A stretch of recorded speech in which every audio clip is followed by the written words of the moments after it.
muchas gracias por la presentación y gracias a la Unidad de Cultura Científica de la Universidad de Córdoba por haberme invitado, que me hace especial ilusión porque, aunque yo soy de Madrid, estuve unos años, hace mucho tiempo, viviendo en Córdoba, entonces venir me hacía especial ilusión. Bueno, estoy aquí para hablaros de esta guía que hemos publicado en la Universidad de Salamanca, en la Unidad de Cultura Científica de nuestra universidad, y que es una guía en la que hemos tratado de sintetizar la evidencia que había disponible acerca de cómo comunicar la ciencia de manera más efectiva, ¿no? Porque nos dimos cuenta de que esto es muy común en otras áreas de conocimiento que no son las de ciencias sociales, el hecho de sintetizar la evidencia científica disponible y a partir de ahí crear unas guías, unos protocolos. Esto en medicina, enfermería es el día a día, y sin embargo nos dimos cuenta de que no lo estábamos aplicando a esta rama de la investigación o de la actividad científica, que es la divulgación.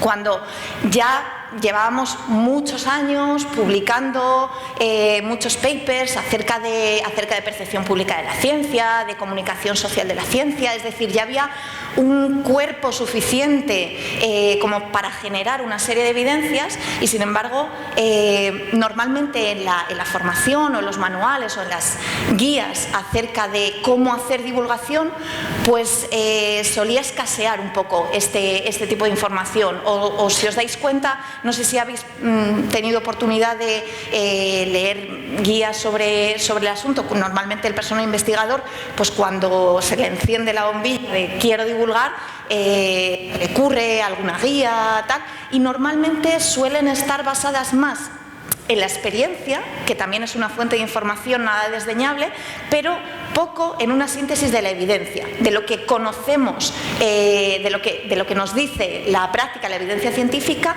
acerca de cómo divulgar.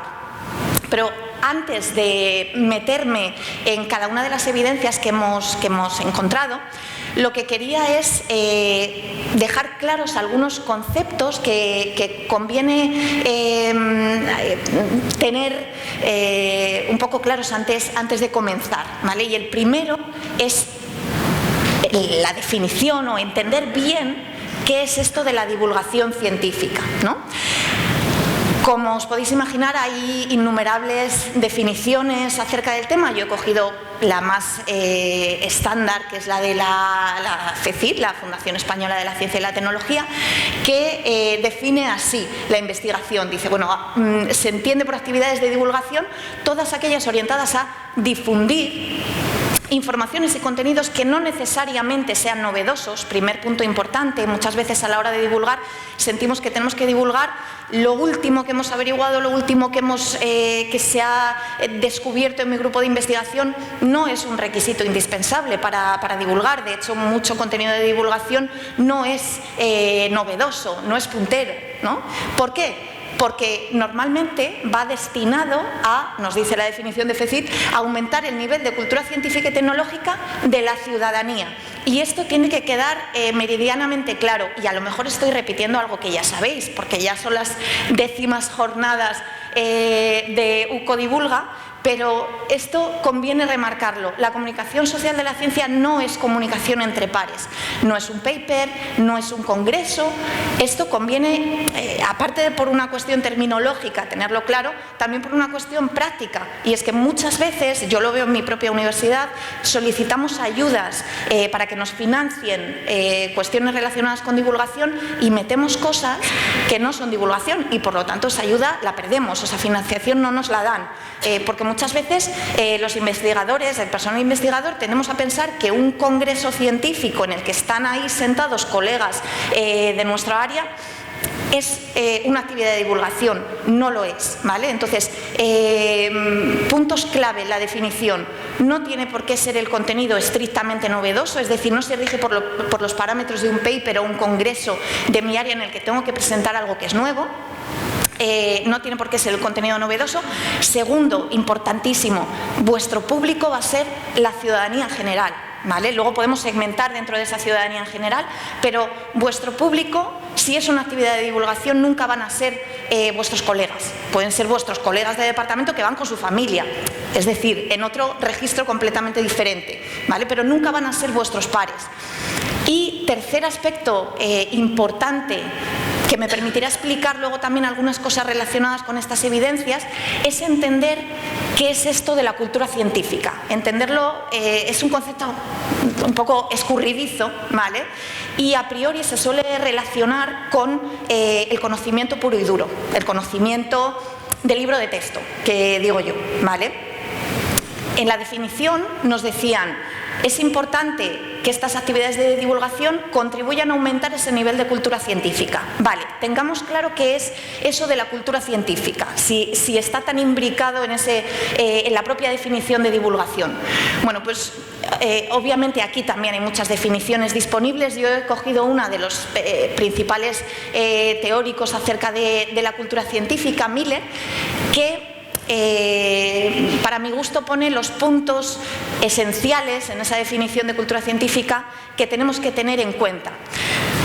Ser una persona científicamente culta, nos dice Miller, significa ser una persona que tiene un nivel de conocimiento suficiente como para abrir un periódico, da igual, ver un canal de noticias o abrir Twitter o una noticia de Twitter y tener las herramientas suficientes como para poder participar en una controversia científica con opiniones propias, capacidad crítica y formar parte de esa discusión pública acerca de los beneficios y riesgos que pueda tener una determinada aplicación tecnológica o una determinada controversia científica.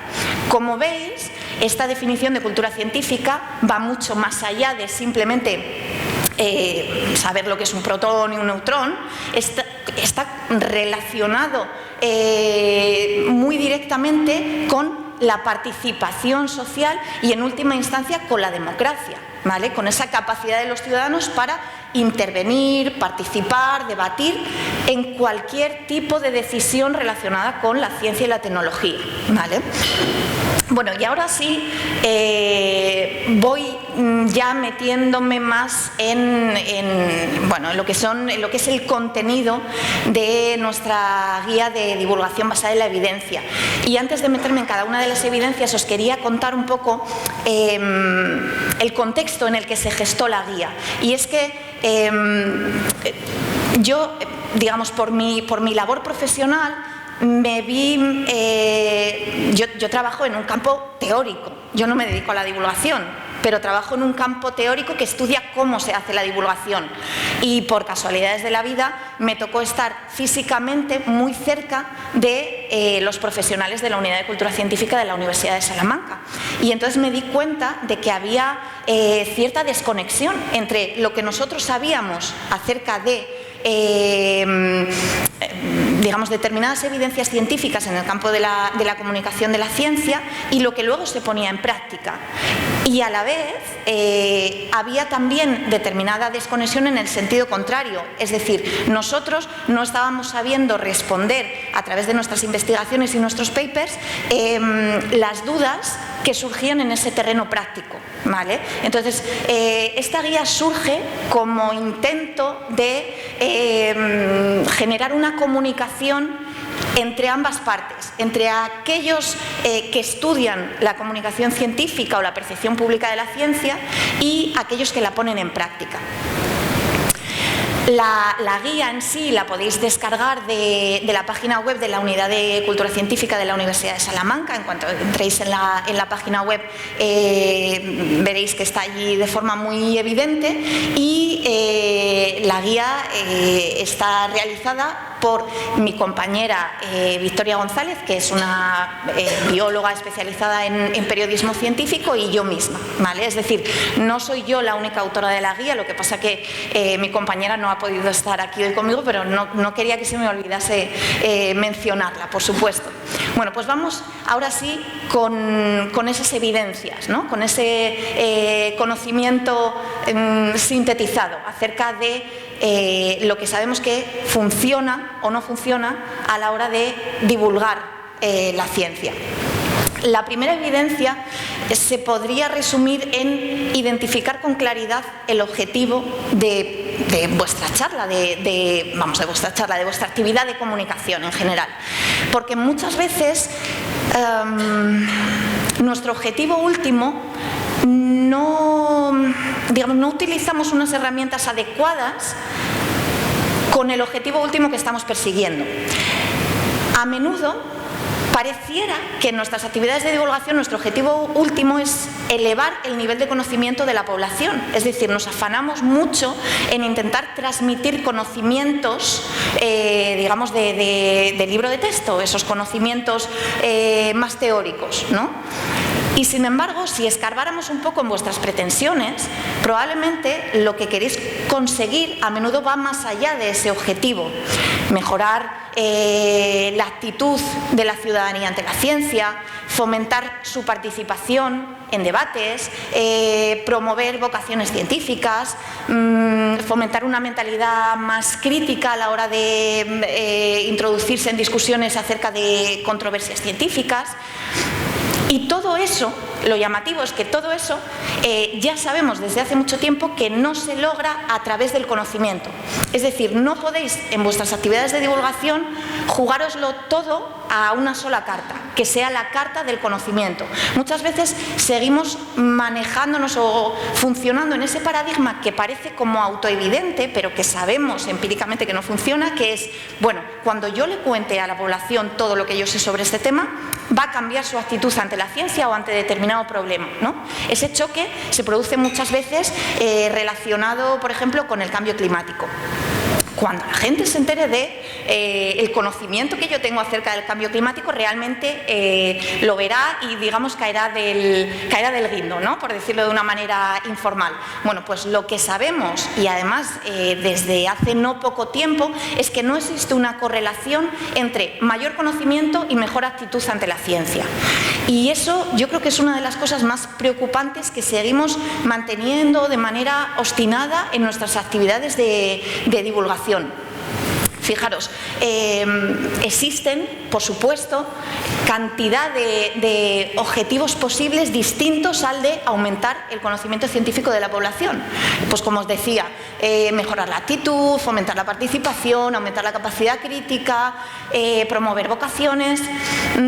Si lo que queremos, al fin y al cabo, es que nuestra ciudadanía se preocupe un poquito más por la partida de I+D en los presupuestos generales del Estado, si lo que queremos es que cuando vean una noticia sobre la ley de la ciencia no la pasen inmediatamente, es decir, si lo que queremos es que se sientan implicados, el conocimiento, ese conocimiento teórico en el que yo me afano a transmitir al público, no es la única herramienta ni la más eficaz. ¿Vale? Y esto enlaza bastante bien con la siguiente evidencia que os voy a contar, que es que el conocimiento, ese conocimiento teórico, no es el único conocimiento que nosotros tenemos, y a menudo despreciamos otro tipo de conocimiento que sí podemos transmitir igualmente a nuestro público, que muchas veces damos por sentado o lo minusvaloramos, y que sí ha demostrado tener más relación con esa actitud, con esa mayor participación, con esa mayor implicación de la ciudadanía con la ciencia. Por ejemplo, el conocimiento relacionado con todas esas implicaciones sociales que tiene un determinado ámbito científico o tecnológico.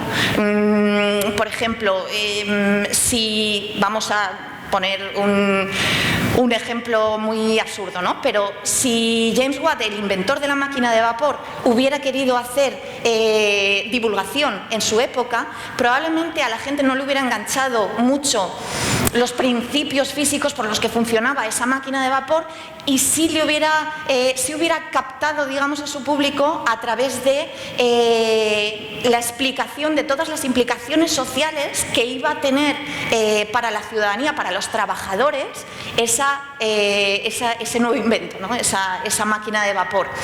Es decir, hay que tratar de conectar siempre con esas implicaciones sociales que tiene mi campo de conocimiento, ¿no? A veces no resulta una cosa demasiado evidente y a veces como investigadores tenemos que hacer un esfuerzo por conectarlo con esas implicaciones sociales, pero merece la pena y mejora mucho la comunicación. Más tipos de conocimiento, muy relacionados. El conocimiento acerca del método científico. Tenemos unas reglas que no suelen ser conocidas por la ciudadanía en general. Somos pues unos bichos raros, ¿no? Dentro de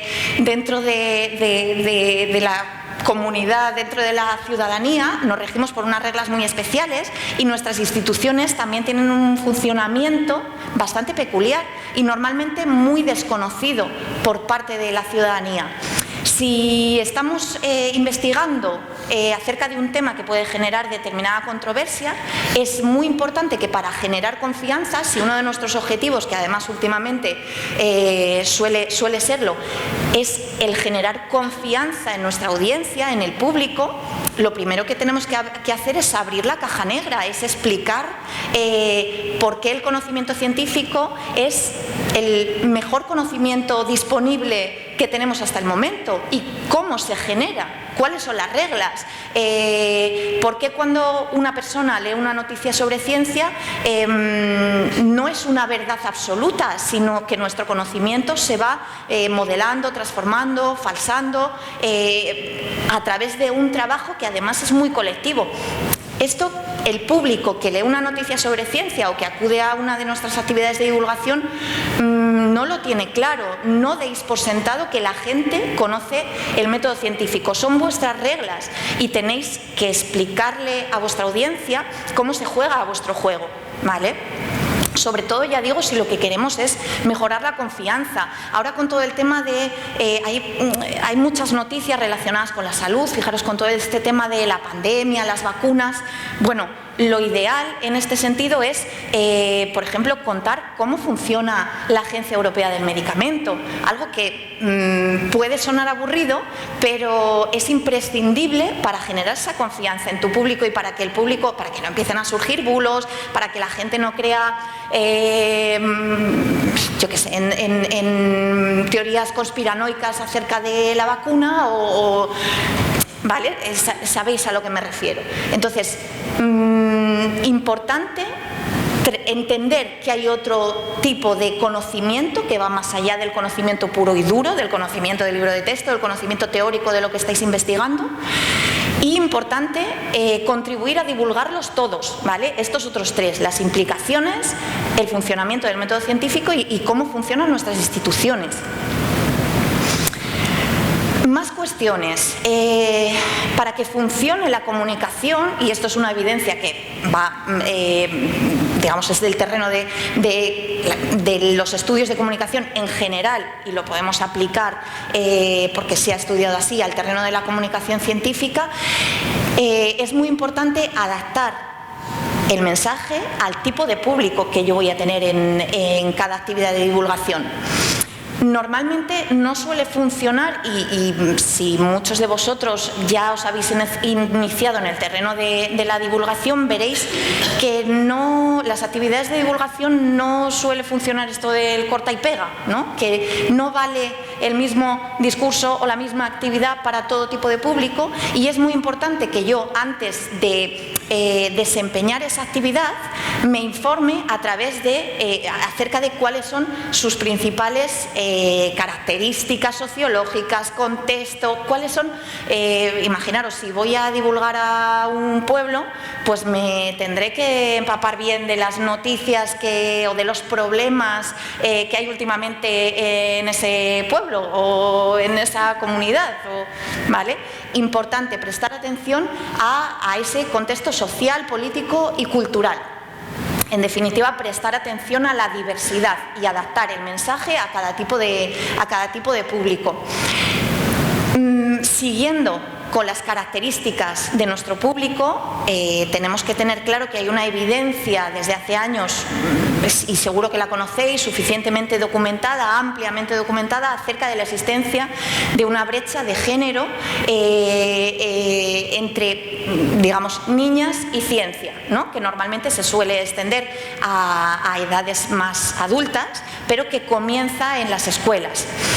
Fijaros, aquí lo que nos dice la evidencia disponible es que desde edades muy tempranas, desde primeros cursos de primaria, se puede rastrear cómo de repente la actitud de las niñas y los niños hacia sus asignaturas de ciencia difieren. Empiezan a diferir primero más tímidamente y luego más abismalmente con respecto a dos cosas: la autoeficacia que las niñas perciben a la hora de resolver problemas matemáticos, tecnológicos, científicos en general, y la confianza en sí mismas. Es decir, ellas, a pesar de no tener resultados o calificaciones diferentes, que difieran de las de sus compañeros varones, empiezan poco a poco a sentir que son menos capaces de enfrentarse a esas materias, ¿vale? A mí me gusta mucho citar, porque creo que resume muy bien el espíritu. Hay un artículo científico en el que se entrevista a adolescentes de primaria, bueno, de instituto más bien, en el Reino Unido, y hay un verbatim, hay una frase que a mí se me clavó en el alma, que dice una de las chicas, y creo recordar que forma parte del título del artículo. Ella dice, it's not girly. Es que la ciencia no es de chicas, es que no siento que me interpele, no siento que tenga nada relacionado con aquello que me interesa o aquello que se supone que como chica me debería interesar, ¿vale? Entonces, cuando hagamos nuestras actividades de divulgación, y especialmente cuando nuestro público sea joven, hay que tener estas cuestiones en cuenta para que nuestro público femenino no se quede rezagado, no se quede sin participar, ¿no? Que salgan, fomentar su autoconfianza, fomentar la sensación esa de que sí que son eficaces, o al menos que no hay nada que les impida ser igual de eficaces que un varón a la hora de resolver un problema científico. Parece una cosa como muy evidente, pero es que ese problema está en las aulas, ¿no? Y está ampliamente documentado y cambia muy tímidamente, probablemente relacionado con, bueno, probablemente ya sabéis que en medicina, áreas de biomédicas en general, se va poco a poco acortando esta brecha, pero desde luego en otras materias como ingeniería o matemáticas o actividades más tecnológicas, esta brecha persiste y se nota mucho en los porcentajes de matriculados y matriculadas en carreras STEM, luego en las universidades. Esta es otra de las cuestiones importantes. Fijaros, yo creo que hay una frase de una guía que ha publicado recientemente FECID, que es una guía que yo creo que es muy sugerente, ¿no? Y está recién salida del horno, hace una comunicación inclusiva de la ciencia, se llama. Y tiene una frase que me encantó: la ciencia está en todas partes, pero no es accesible para cualquiera. Nuestra labor como divulgadores y divulgadoras es precisamente que sea accesible, que sea cada vez más accesible, que digamos, no debería quedar ningún rincón en el que no hayamos divulgado, y en esto yo creo que todavía estamos empezando. Nos ha costado mucho salir de la universidad, ¿no? Y ocupar la calle, digamos, con nuestras actividades. Pero aún quedan muchos espacios en los que todavía no se practica de forma regular, como sería deseable, la actividad de divulgación. Por ejemplo, nosotros acabamos de demostrar en un artículo que hay una relación evidente entre el nivel de cultura científica en las empresas y su tendencia a invertir en I+D. No se hace divulgación en las empresas, o se hace, digamos, con cuentagotas. No hay una actividad regular. Hemos cambiado el chip, hemos salido a la calle, pero ahora nos quedan muchos espacios concretos por ocupar. El mundo rural normalmente suele estar desatendido. Normalmente hemos dado el paso de salir de nuestras facultades, pero seguimos divulgando mayoritariamente en las ciudades. No os digo nada ya en espacios sociales, digamos, marginales, las prisiones, los centros de acogida, centros de refugiados. hay cantidad de lugares vírgenes todavía y a donde podemos llevar nuestras actividades de divulgación, ¿no? Porque, digamos, la ciencia, el cambio climático, el blockchain, nos afecta a todos, también al que está en ese centro de acogida, ¿no? Y entonces todos deberían tener acceso a esas mismas actividades de divulgación, ¿por qué no? Fijaros, llegados a este punto, a mí me gusta que nos tomemos un respiro, porque a veces tanta evidencia parece como una lista de cosas que tenemos que cumplir y nos genera un poco de frustración. Bueno, pues llegados a este punto, conviene recordar también que la comunicación es algo muy complejo, el acto de comunicación, y que siempre habrá una parte que no podréis controlar, ¿vale? ¿Qué nos dicen los experimentos acerca de comunicación de la ciencia? Bueno, pues que nuestro público adapta, digamos, valora a aquella persona que le está comunicando el mensaje o le evalúa en función de sus preferencias ideológicas. Siempre hay una posición de partida. Y esto es imposible de controlar. Bueno, tiene mucha relación con la evidencia siguiente, que es una posible solución a esta interferencia que se puede dar en función de las preferencias ideológicas. Y es que lo ideal es que aprendamos a enmarcar correctamente nuestro mensaje. Es decir, esa posible desconexión que puede haber porque tu público tenga unas preferencias ideológicas, digamos, que no conectan bien con lo que tú le estás contando, y más si tu tema está relacionado con una controversia científica, con algo especialmente controvertido, cambio climático, vacunas, ¿vale?, que son los principales temas que tenemos últimamente. Lo único que podemos hacer para contrarrestar esta posible desconexión, es decir, que salgan de la sala, que desconecten, o sea, que cierren lo que hemos escrito, etcétera, es enmarcarlo adecuadamente. Fijaros, hay un estudio que demuestra que la teoría de la evolución en algunos auditorios puede levantar ciertas ampollas, depende de cómo lo enmarquemos, ¿vale? Bueno, pues hay estudios que demuestran que si yo enmarco la teoría de la evolución en un enfoque relacionado con la biomedicina, genera mucho menos rechazo que si lo enfoco a través de otro tipo de marcos que pueden colisionar con las creencias religiosas de mi audiencia, ¿vale? Esto lo tenemos que tener en cuenta constantemente. Cuando hablamos de cambio climático, por ejemplo, probablemente uno de los errores que cometemos es enmarcar nuestro discurso en valores típicamente de izquierdas o progresistas, de tal manera que generamos un rechazo, y esto ya se sabe, no por la experiencia que tengáis si alguien divulga sobre cambio climático, sino también que está evidenciado empíricamente, ¿no?, a través de numerosos papers que han salido recientemente.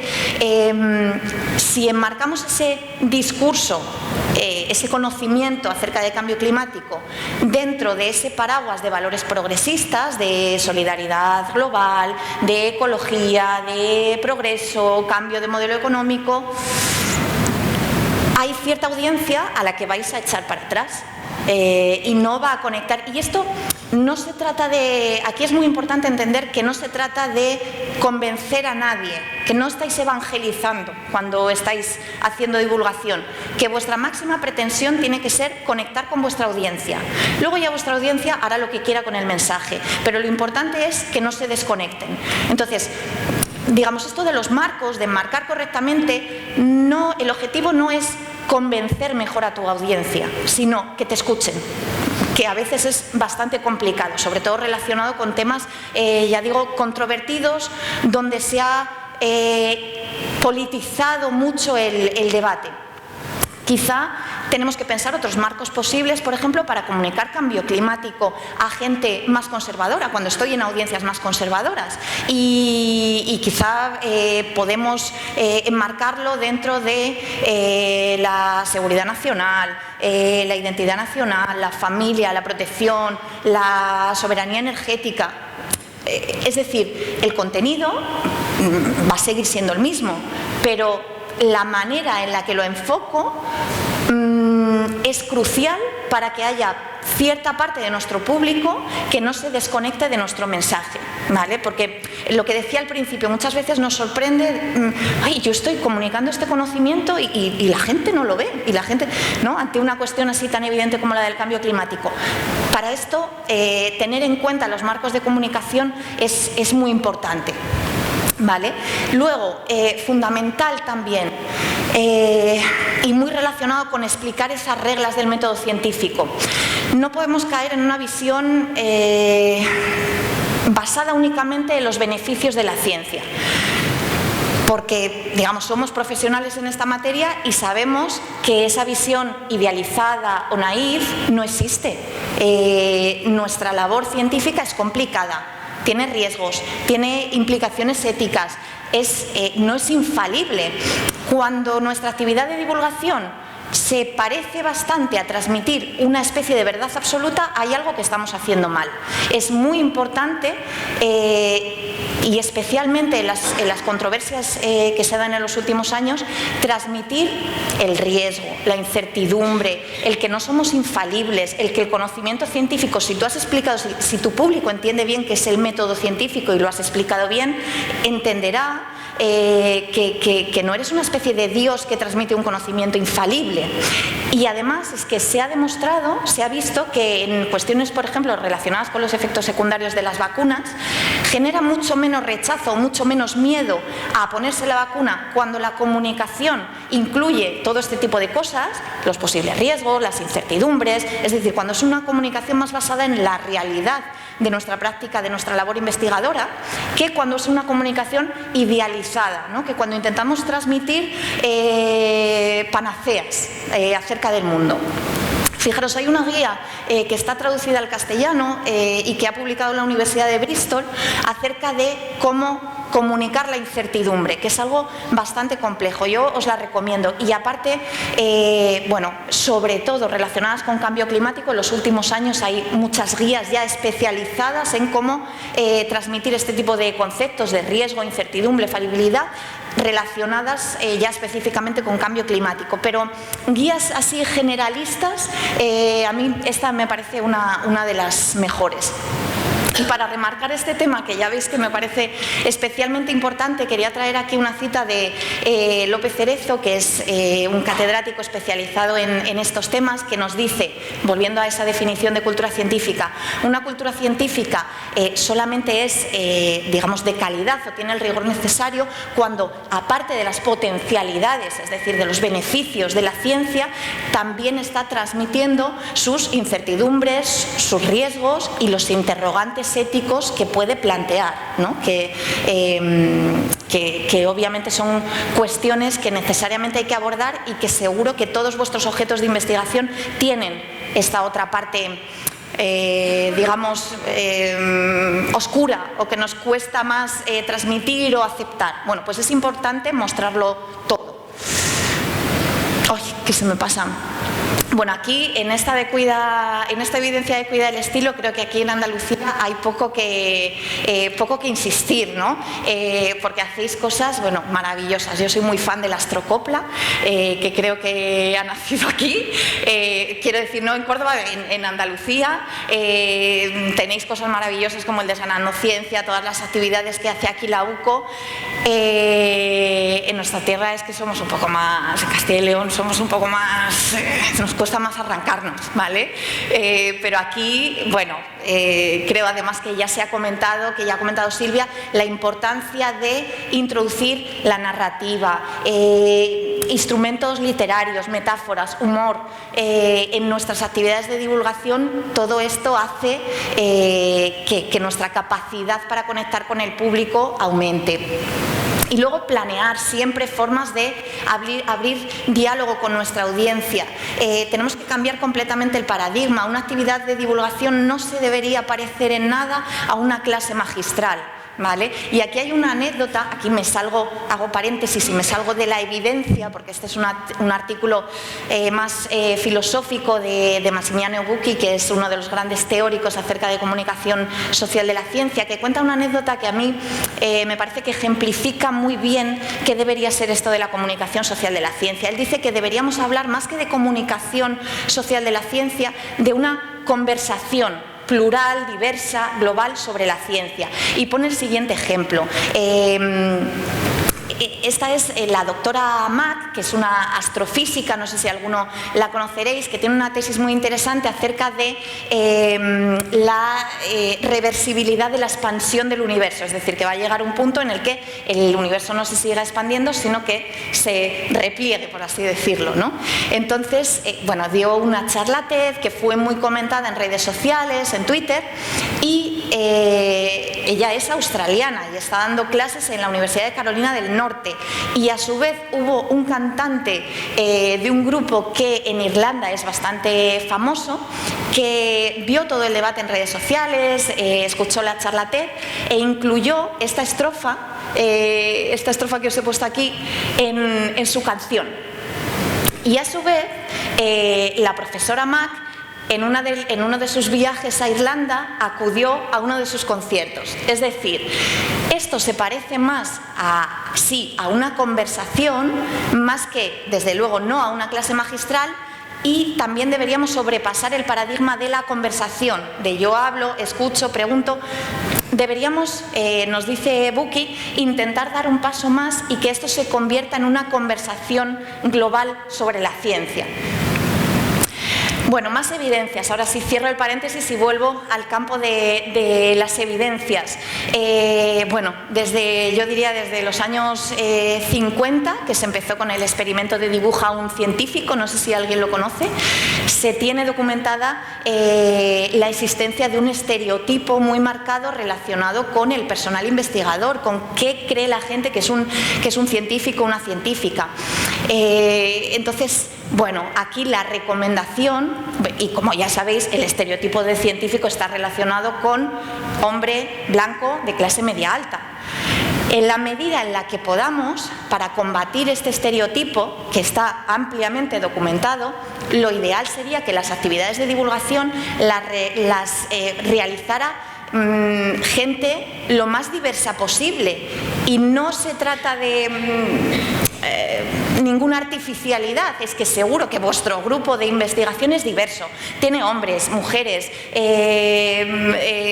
digamos, gente más elegante, gente que parece que va a comprar el pan a la panadería del barrio. Es importante que el público entienda que hay, digamos, una diversidad de tipos de persona que puede llegar a ser científico o científica, y esto es muy importante relacionado con el tema de las vocaciones. Si yo, como niña que estoy en el pupitre en mi clase, siempre que veo en mi libro de texto o siempre que veo un vídeo sobre ciencia sale un varón blanco de clase media alta, pues difícilmente me voy a sentir interpelada y difícilmente voy a sentir que yo también puedo estar ahí el día de mañana. Digamos, es una cuestión muy relacionada con puramente la imagen, ¿no? Pero es que la imagen que proyectamos es muy potente y puede tener capacidad de cambiar una realidad que es muy cruda, ¿no? en las aulas y que está muy documentada. Y aquí las evidencias enlazo ya con las motivaciones que os comentaban antes los compañeros de la Unidad de Cultura Científica. ¿Por qué divulgar? Yo voy a ir han apelado más a, bueno, igual motivaciones más intrínsecas, que por supuesto las hay. Yo voy a ir más al lado pragmático, utilitario y al que está evidenciado. Y es que divulgar está, digamos, claramente correlacionado con aumentar el impacto académico, ¿no? Y en mayor medida si se divulga a través de redes sociales. Pero es importante, bueno, me voy a saltar esta diapositiva, es importante que si divulgas en redes sociales lo hagas digamos, a lo grande. Y es que las últimas evidencias muestran que solo a partir de 1000 seguidores consigues alcanzar una audiencia más amplia. Por debajo de los 1000 seguidores, y sé que esto puede resultar un poco inalcanzable para algunos, pero por debajo de esa cifra llegamos a nuestros pares, a nuestros colegas, a nuestra familia y poco más, ¿vale? Por encima de los 1000 seguidores, lo que nos dicen los estudios es que conseguimos llegar a organizaciones educativas, medios de comunicación, público en general y un número reducido de decisores políticos. Es decir, estamos ya ejerciendo una influencia real, más allá de divulgar entre nuestros colegas. Y aquí también, esto no está metido en la guía porque son evidencias muy recientes, pero sí que me gustaría hacer hincapié en lo importante que es que la comunicación de la ciencia no se deje solo en manos de expertos en comunicación, periodistas o profesionales, digamos, relacionados con la comunicación, sino que vosotros también ejerzáis ese papel. Y es que hay dos artículos muy relevantes. Uno acerca de una encuesta que se hizo a la ciudadanía en Portugal, que mostraron su preferencia acerca de que preferían que quien les contara cuestiones relacionadas con ciencia fueran científicos y no periodistas. Y luego, por otra parte, un artículo publicado en PLOS ONE lo que nos dice es que una comunicación sobre ciencia, cuando es llevada a cabo por científicos, tiene, digamos, es más creíble que si la realiza otro tipo de personal. Esto no quiere decir, el mundo de la divulgación y de la comunicación de la ciencia es muy amplia y cabe todo el mundo. Esto no quiere decir que no tengan que hacerlo los periodistas o los expertos y profesionales en este campo. Lo que quiere decir es que el público, la ciudadanía, os está demandando que también lo hagáis vosotros, porque sois una fuente de confianza muy importante para ellos. Y por último, y esto no es porque me haya invitado la UCI, esto es porque está documentado, cuando tú haces tu actividad de comunicación o cuando divulgas tus publicaciones científicas a través de tu gabinete de comunicación institucional o a través de tu unidad de cultura científica, obtienes más citas. Hay una correlación. Si interviene la UCI hay más citas, ¿vale? Ese es el mensaje que debería quedaros acerca de esta evidencia. Y bueno, y aquí ya termino y os doy la palabra por si tenéis alguna duda.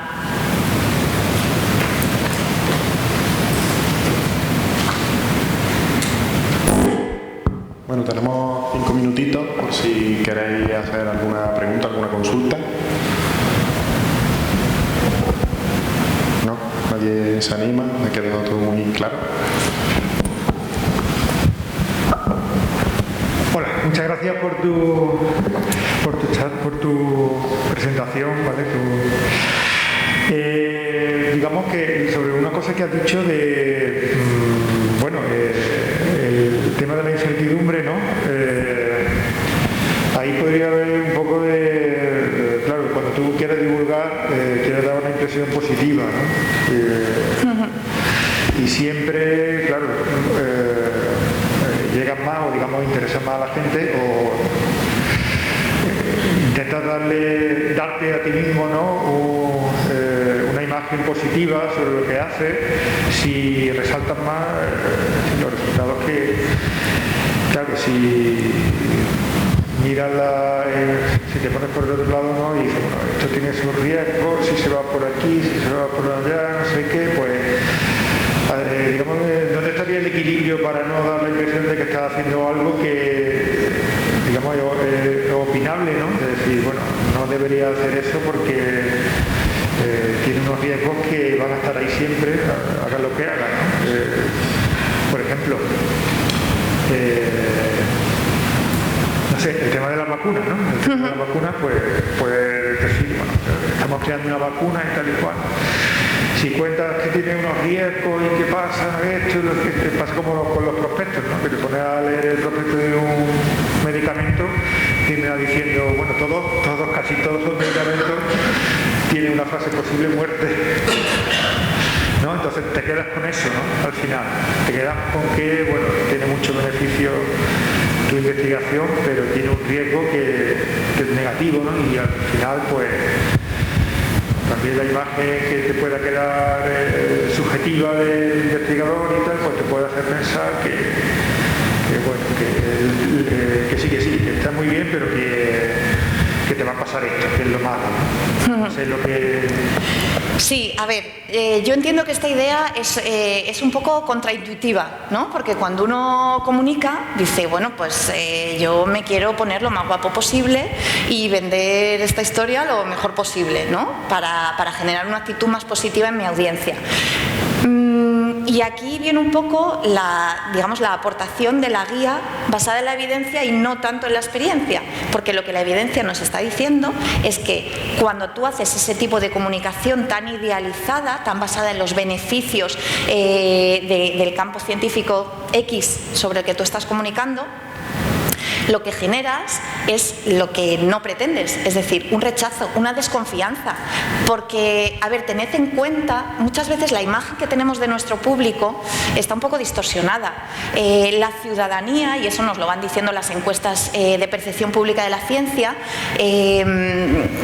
digamos, el perfil de ciudadano medio cada vez tiene una cultura científica más elevada. Es decir, el ciudadano lo que nos está pidiendo es que le tratemos como una persona mayor de edad, ¿no?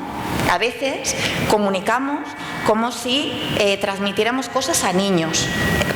Y me refiero más en estas cuestiones de riesgo e incertidumbre, no tanto al nivel. El nivel de conocimiento está claro que hay que bajarlo, hay que hacerlo sencillo, accesible, pero no tratemos a la gente como menores de edad a la hora de transmitir riesgos e incertidumbres, porque lo que nos están demostrando los experimentos sobre comunicación científica es que esa estrategia se vuelve contra nosotros, porque no resulta creíble. Y cuando tú transmites simplemente, o sea, no es cuestión de inventarse o maquillar nada, sino explicar que nuestras afirmaciones se basan en probabilidad, que no hay una certeza 100% absoluta, ¿no? Este tipo de cosas que nosotros como científicos tenemos plenamente interiorizado, sabemos que esto funciona así. Transmitámoslo al público también, porque tienen, digamos, estos experimentos, esta evidencia que tenemos nos demuestra que el público tiene capacidad suficiente para ser consciente de estas cosas sin huir despavoridos de la ciencia. Es que todo lo contrario, lo que genera es más confianza, más acercamiento, es decir, debemos mostrarnos más, dar una imagen más fidedigna de lo que hacemos de puertas adentro, de lo que hacemos en nuestros laboratorios, en nuestras universidades, ¿no? Y no tenerle tanto miedo, tanto reparo. Tener esa imagen de nuestro público como un ciudadano ya mayor de edad, ¿vale? Capaz para discernir ellos solos acerca de las implicaciones que pueden tener esos riesgos, esas incertidumbres que estamos comentando.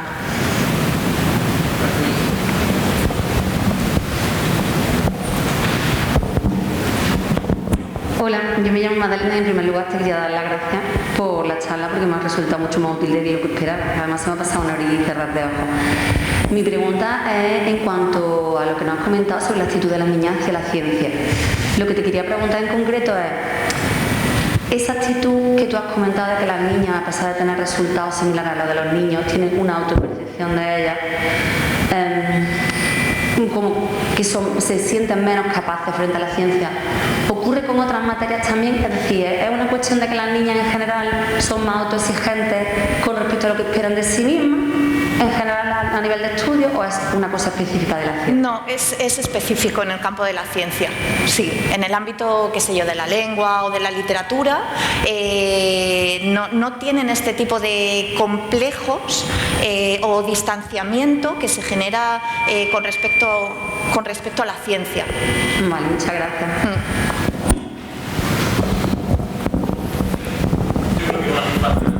Sí, pero como estamos grabando... Hola, soy Manu y gracias por tu intervención. Y me ha surgido una curiosidad acerca de los 1000 seguidores, ¿no? O sea, que se requiere como un mínimo de 1000 seguidores para dar visibilidad a tu trabajo o a tu publicación.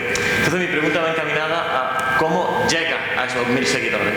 ¿Qué estrategia o qué recomendaría para llegar a ese número de seguidores? ¿Sabes qué pasa? Que eso excede de la guía. Es decir, probablemente ahí funcione más el campo de la experiencia o lo que os pueda comentar Silvia, más allá de, o probablemente hay una evidencia científica que yo desconozco, porque no es una guía especializada en comunicación en redes sociales, ¿vale? Entonces, ahí tengo que decir, si no me quiero pillar los dedos, que excede la materia de lo que hemos investigado para esta guía, ¿vale? Curioso ese dato.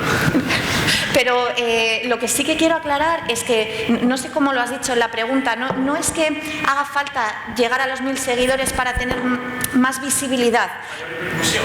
Lo que hace falta es alcanzar esos 1000 seguidores para salir de tu entorno académico, ¿vale? Para que tus seguidores no sean tus pares, o tu abuela, o tu madre, que son muy entregados, ¿vale?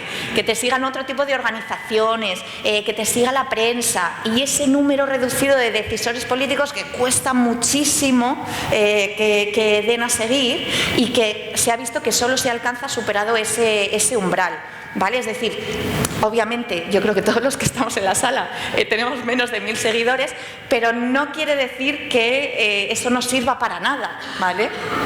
Quiere decir que a partir de ese umbral consigues salir de un mundo más allá de tus fronteras académicas, ¿vale? Lo cual no quiere decir que divulgar por debajo de ese umbral dentro de tu comunidad científica no te reporte también beneficios en forma de citas o de facilidad para conseguir financiación, ¿vale? Pero sí tenemos que superar ese umbral para salir de nuestro entorno académico.